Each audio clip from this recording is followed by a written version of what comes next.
It's the Sod Pod, brought to you by Grassland Agro. The Sod Pod. Hello, and welcome to episode 3 of the Sod Pod. In the last episode, we covered in-depth fertiliser calibration. If you didn't hear it, I'd advise you go back and have a listen. Some really useful points in that. Today, we're going to talk in detail on first cut silage. I suppose I'll go straight over to Sean McMahon. Sean, what would be your recommendations for fertiliser and the likes for managing first cut? Yeah, James, thanks very much. Look, I suppose we're very close to Patrick's Day now, and farmers are thinking of going with their application of fertiliser for the first cut. I suppose rates will vary depending on the type of product that farmers are spreading, the amount of slurry that's going out. Generally, what you would find is that some farmers is going out with slurry, so anywhere between 2,000 and 2,500, possibly 3,000 gallons of slurry. And then the amount of slurry that you're going out with will depend on the compound or the straight nitrogen product that you're going with. So just a couple of things. Look, I suppose the rough rule of thumb is 100 units of nitrogen in the form of bagged fertiliser and slurry, roughly 16 units P, and 100 units of K. That's sort of a recommendation for an average cut of silage. But as we know from our sustainability programme last year, whenever we were taking the first cuts of silage and measuring them, they're well above the average. I think the average, John, was 7.5 tonnes of dry matter per hectare. Yeah, that's including the north as well, Sean, which would be on a more multi-cut system. And generally we'd see a lower yield because they'd be cutting that much earlier. But on balance, you're in around 7.5. And then for a 2-cut system or a 1-cut system, you could be looking over 8 tonne, 9 tonne even, so huge offtakes there, as you said, Sean. Yeah. But I suppose, look, it's the 116 and 100 is just a rough rule to go by. P indexes, whether if they're 1 or 2, you might need to go out with a small bit more P. And if you're at a K index 1 or 2, just I suppose for anyone that's going with slurry, if you're at P index 1 or 2 or K index 1 or 2, 1,000 gallons of slurry, the P will only be 50% available to the crop at index 1 and 2 for P, and about 80 or 90% available at index 1 and 2 for K. So David, I know you've done a lot of work on the role of phosphorus in the plant and that. How important is it getting out that P for a first cut of silage? Yeah, very important, Johnny, and it's a massive one. And even before we go with the NP and K, Shawnee, a big one is grazing out that silage sward. Very important. And I suppose the reason being is over that winter period and even into the spring, that plant is actually storing energy. And I suppose when that sward is grazed off, you're getting a bounce and growth there, and you'll get a much better response to the nutrients, the NP and K you're putting into the sward. So very important. And on from that, then look, you talk about phosphorus. If it's slurry or compound, very important for tillering and establishing that plant and a healthy plant. And the other one is on the phosphorus is getting enough phosphorus into the crop itself. I suppose the cow has a requirement over the winter for phosphorus for maintaining herself, for growing a calf. Even I suppose when you talk about that transition period before calving down and after calving down, big demand for phosphorus there. So it's very important that there is P in the plant for the cow. And you talked about slurry there as well, potentially 50% available, on an index 1 or 2, and that's because there is no fertility there to support that plant. I suppose when you go to an index 3 or 4, 100% of that slurry is available because there is nutrients available in the ground that are going to, I suppose, kick on that growth. But I suppose one major one there, Sean, is trying to get those swards grazed out. It's very, very important. And I know, John, you often talk about that grazing, and I think it's a great point about early fertiliser application even. Yeah, I always say that the best fertiliser in springtime is actually a grazing. And everyone's delighted to hear that because obviously it doesn't cost anything. But the reason for that, as Dave says, is that the plant is basically senesced. It's dormant over the winter, Shawnee. And what happens then is you want to go out and kickstart that regrowth. The other thing as well, if you look at your silage crop, that grass that you've carried over is going to be a little bit yellow. It's going to be poor quality, and we want to, I suppose, turn around that sward so that we can maximise our NP and K inputs and sulphur as well, which is critically important, especially in silage. One thing though, Sean, I suppose I didn't realise probably that there was as many fertiliser and soil fertility experts in the country until the price of fertiliser came as bad as it is, and everyone has their own 2 cents in it, and there's a lot of debate about whether you should do build up or whether you should just try and feed the crop. And I suppose for what's critically important is to understand that we are actually growing bigger crops. And that's the key message here. Because the advice that people are talking about is for the 5 ton. So what we're talking about in relation to P&K build-up for silage is only actually meeting maintenance, because we're growing these 8, 9 and 10 ton crops. And that's what a lot of people are missing. There's the constant debate whether you park your soil fertility build-up program. But what we have to recognise is that the advice for that 1 or 2 cut system is actually wrong. And I suppose it gets a little bit nuanced when you start to talk about, the timing of the applications of those nutrients. Because we don't want to cause luxury uptake, as Dave said, by creating imbalances between potash and magnesium in the silage. So that's just something that we have to be really clear on, is that the actual advice that we're talking about is only about maintenance and feeding the crop. We first have to understand what the crop is, what the yield is. We know from all the data that we've collected that it's 8 or 9, 10 ton in places. And that means that we have to spread the P's and K's accordingly. Dave, would you agree with that? Definitely, John, yeah. And it's just, as you're talking through that there, John, a big question that often comes around, and we might even talk about it there now, is that early slurry application on silage ground. And a lot of silage ground probably has got slurry now at this stage, maybe in late January or something. The question is often there, will that still support a first cut crop? And I would say it would. Those nutrients are still there. There's very little grass been growing over that period, and there's a massive opportunity there to think about how much NP and K has gone in and account for that early slurry that's gone in. What do you think, Shawnee? Would you agree with that? Yeah, 100%. But I suppose one thing you said there on the slurry going out in January, like I suppose further north, the dates was that bit later. And I know for a fact that a lot of farmers, just with a heavier farm, didn't get out with slurry, didn't get out with animals, so they weren't going to get out with slurry. And I suppose growth rates over the winter has been anywhere between 4 and 6 kilos up my neck of the woods in Monaghan. And there's a lot of grass on farms, there's a lot of average farm covers well over the 1,000. So that's sort of limiting, I suppose, like if you have 14 or 1500 of a cover on your silage fields, they're probably not going to get slurry. If you're at index 3 and 4 for P and K, you might get away with going with a straight nitrogen product and getting your P and Ks put back on later in the year. But it's kind of critical at this stage, I suppose, Sean, when we look at it, slurry testing, whether it's the lab version or even we love the slurry hydrometer. That really gives more of a true reflection of what's in the slurry. John, like you'd be a big advocate of the slurry hydrometer. I would, James, yeah. It's a very useful tool, practical, simple, cheap, cost-effective way of actually getting an understanding of the dry matter of your slurry. And using the green book, then we can reference the actual NP and K content.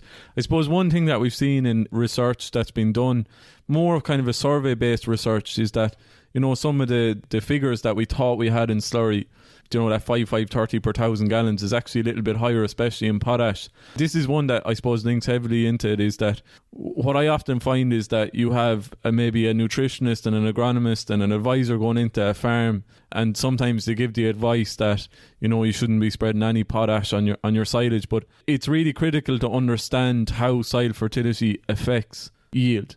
And the key thing is that just because you're on low P and K soil tests, or you don't spread much P and K, doesn't mean that you're going to end up with low K silage. And I often argue, if we could grow grass or crops without phosphorus and potassium, why do we bother testing silage? Why do we bother spreading P and K?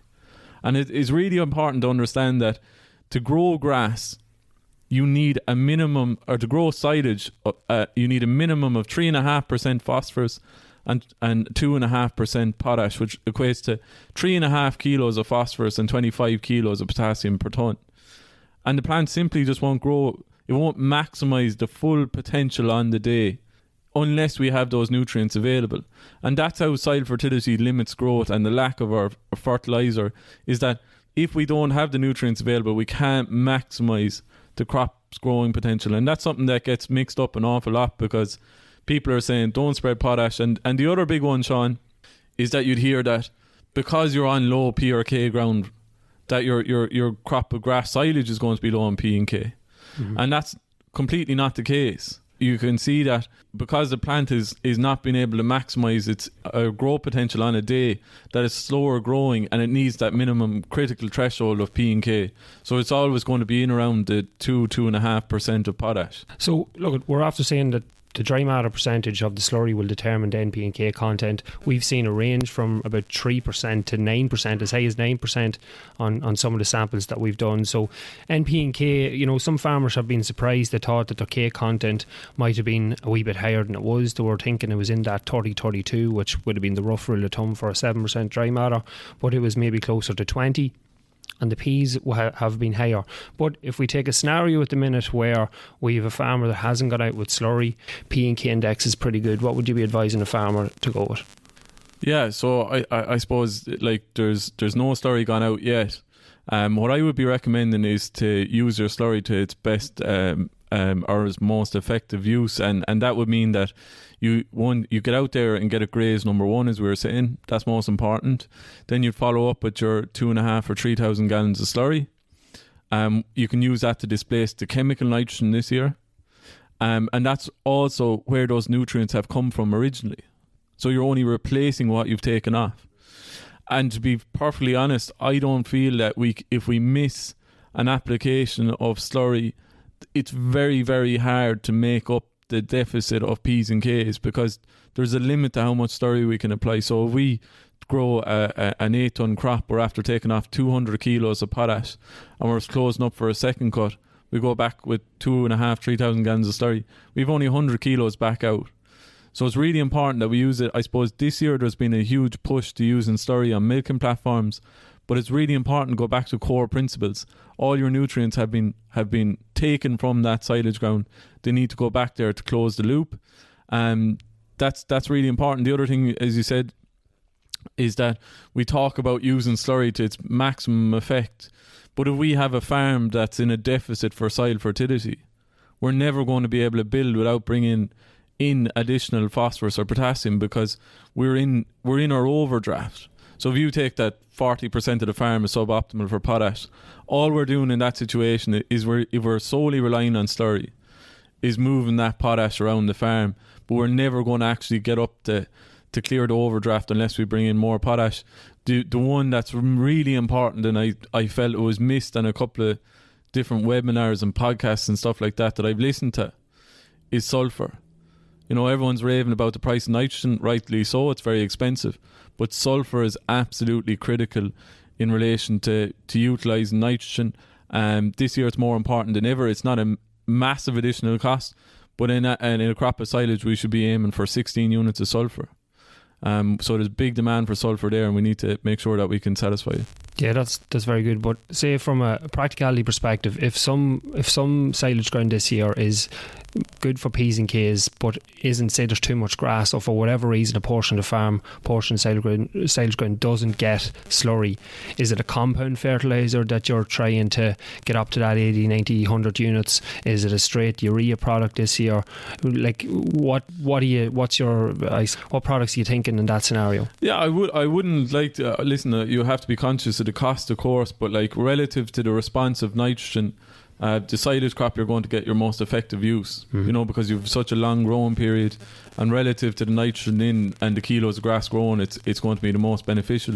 Augmenting that then with your phosphorus, potassium and sulphur is going to be very important.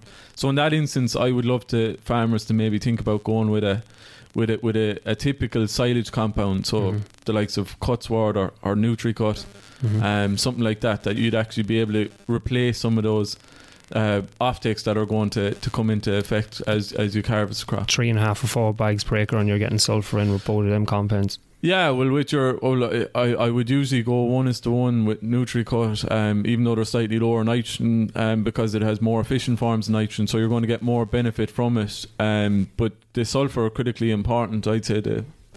Yeah, John, sulphur, massive one.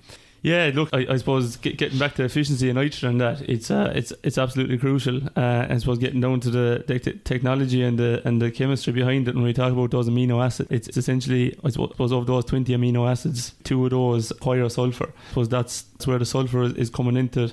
Sulphur is probably in a deficit I suppose nationally compared to before, with I suppose the burning of fossil fuels been cut out and reduced to some degree. But I suppose the other thing that there is sources of sulphur coming through our slurry in that, 2,500 gallons, you could be talking maybe 2 units of sulphur there. So there are small bits, but yeah, look, I suppose on the low fertility ground, definitely a compound with the slurry, and that's crucial because we talked about the availability of that, because when you go to slurry onto low fertility ground, some of that is going to building the fertility, and it's not all going to that crop. So yeah, look, it's just an important one to keep in mind there, John. Yeah, and one of the big things that we've seen as a result of the crisis in Eastern Europe is that the reliance and the cost of soya, and it's something that we have to get away from anyways, is our reliance on imported protein from a sustainability point of view. But I suppose something that I've been going on about for a while, Dave, is that we have to treat our grass silage as a protein crop. And there's a massive scope for improvement. I think the national average silage protein content is only around 11%. And that's a key area that we can improve on, and using, I suppose, selecting the right form of nitrogen, the right timing, making sure that our P's and K's are right and that we're supplying enough to feed the crop, because they're also critical in producing protein, and making sure that we can maximise what we can do on farm. That's critically important, Sean, and it's one that we need to focus on. Yeah, so look, I suppose to reflect back on what we're after saying there, ideally, if we're not getting with slurry, try and get with it if it's practical, and go with a compound fertiliser. We talked about, say, going with a bit of slurry and a compound fertiliser. We talked about, say, between 3 and 4 bags of whatever product. If you're going with, say, the likes of a NutriCut to phase release nitrogen, you're able to go with a small bit less compared to maybe a cut sward type product. But I suppose there are some farmers, there was talk of farmers taking P&K holidays this year, but I think a lot of farmers are actually still addressing the soil fertility issues, and if there is a P deficit, say P index 1 or 2, 50% is going to be available in the slurry. We're going to have to maybe go with a higher compound P, so going with something like a NutriCut or maybe a Top Phos or something like that, because we're going to get our best response early on in P. And even putting monetary values there, Shawnee, on the slurry side of things, is €25 per 1,000 gallons would have originally been the value on slurry. But I suppose this year with the price of feed and fertiliser, that's actually €40 per 1,000 gallons. So big difference there. So it's very important that we're using it as efficiently as possible. And look, a big one there is back to the grazing. If there's young stock in the shed still, ground conditions are good, get them out, get them onto silage ground, get it grazed off. Silage is going to be very, very valuable this year. It's an expensive crop to grow with the price of fertiliser this year, and in comparison to feed, very, very costly. So I suppose silage in the yard is money in the bank essentially. But the costs that are being quoted around replacement first cut silage are based on the 5 tonne dry matter per hectare. Like your contractor costs are going to be fixed. We're going to know, I suppose, the investment that we make in fertiliser. So we have to measure it. Any farm that you go on to, any farm that we work with on the sustainability programme, and if they are measuring grass or they aren't, we can turn around to them 9 times out of 10 and say, I'm going to grow you more grass this year, by not doing anything differently, only measuring the silage. And that's the reason that we, as you commented, Sean, we have such poor soil fertility on silage ground, is because we haven't been fully accounting for it. Really important that we don't skimp on the P's and K's, and I suppose it's critically important that we measure it. But the replacement costs are going to be much lower for silage than people are making out, because they're assuming that we're only going to grow 5 tonne dry matter per hectare. Then your cost of harvest and your cost of fertiliser. But as Dave said, getting out and getting that grazed, and from our experience, obviously we're proud sponsors of the Grass 10, and the John D and Joe do brilliant work there on that programme. But as we've been going around judging it, I suppose what you find is the lads and ladies who are growing the big tons of grass, they're the people who are grazing their silage ground once, if not twice, and they're measuring it, and that's contributing a lot to their overall annual tonnage. So that's really important, that if you want to get out your silage ground, get it grazed early-ish, then come back in, use it as a fail-safe in around the 1st to the 5th of April, whip it off again fertilise it and get it up and running. Yeah, and just you mentioned one thing there on the, say, a soil fertility build-up program, John.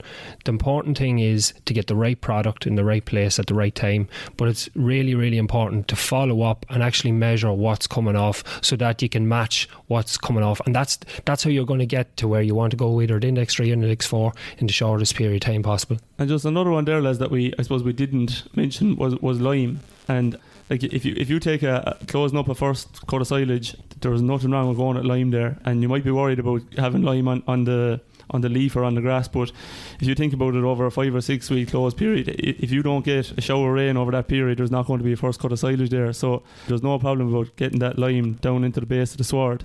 But yeah, look, it's a massive one, because you take 100 units of nitrogen, that's acidifying the ground. You're going a 7 ton crop, more acidity, bit of rainfall. Look, there's constantly acidity been added to the surface. It's just trying to reduce that and I suppose get more efficiency out of what's going into it. Yeah, and if you've missed the boat, which hopefully you haven't, it'd be worth considering going with a granular product just to try and minimise the effect of pH, because that's going to be absolutely critical in trying to maximise the nitrogen use efficiency. Just on the slurry, we're taking a lot of dry matter tests, and some farmers are sending them off to the labs to get tested. But I suppose for farmers to know that the NP and K, the nitrogen in the slurry is about 40% available with low emissions in the springtime and 30% with splash plate. And then depending on your index for P, if it's at 1 or 2, the P is going to be 50% available and the K is going to be between 90 and 100% available. Oh, that's great, Sean, and fair play. And just to slip into one final topic, we've just slipped past St. Patrick's Day here now. Obviously, milk fever is something that we need to be looking at already at this stage. And what are the measures can be taken to relieve that pressure? Milk fever is one of those that we have to look at in relation to our potash applications. It is something important. Maybe I mentioned the agronomist and the nutritionist sometimes being at loggerheads. That's really about the timing of our potassium applications. So making sure that we don't exceed a ratio of 1:1 nitrogen to potash when we're going with our final application of nutrients, and trying to put out our potash build as early as possible. So that's in the back end, or else going with that January slurry is absolutely perfect. To try and build up our potassium levels. James, there's one thing we forgot to mention for Dave, and that's to make sure and get out and roll your silage fields before the contractor gets in. I was chatting to Pat Corbett actually just before we went on air, and he said he's just greasing up the roller and hooking it on, so he'll have it all done for Dave by the time we get back. Another thing I forgot to mention, but Tony Kelly is back. Scored 212 there in his first outing, so he's absolutely flying it. That's great, lads. I think we'll wrap it up there now. Just some quick takeaway points there. Slurry management. The amount of slurry is dictated by the compound of fertiliser you're using and your soil results. Always keep an eye on them. Obviously, a huge demand for P for the cow at calving down. Ensure there's enough in the ground from the grass to the feed. And as John said, you need at least 3.5% of P for that to grow at all. The slurry hydrometer. A great, cheap, cost-effective, time-effective way of getting your nutrient value out of your slurry using the Green Book. And, of course, aim for 16 units of sulphur. Thank you for tuning in. Mind yourself out there. Farm smart, farm safe. Hey, thanks for listening to the Sod Pod. We hope you enjoyed it. To find out more, head over to www.grasslandagro.ie or check out our social channels: Facebook, Twitter, Instagram, LinkedIn and YouTube. That's all for this episode. See you next time.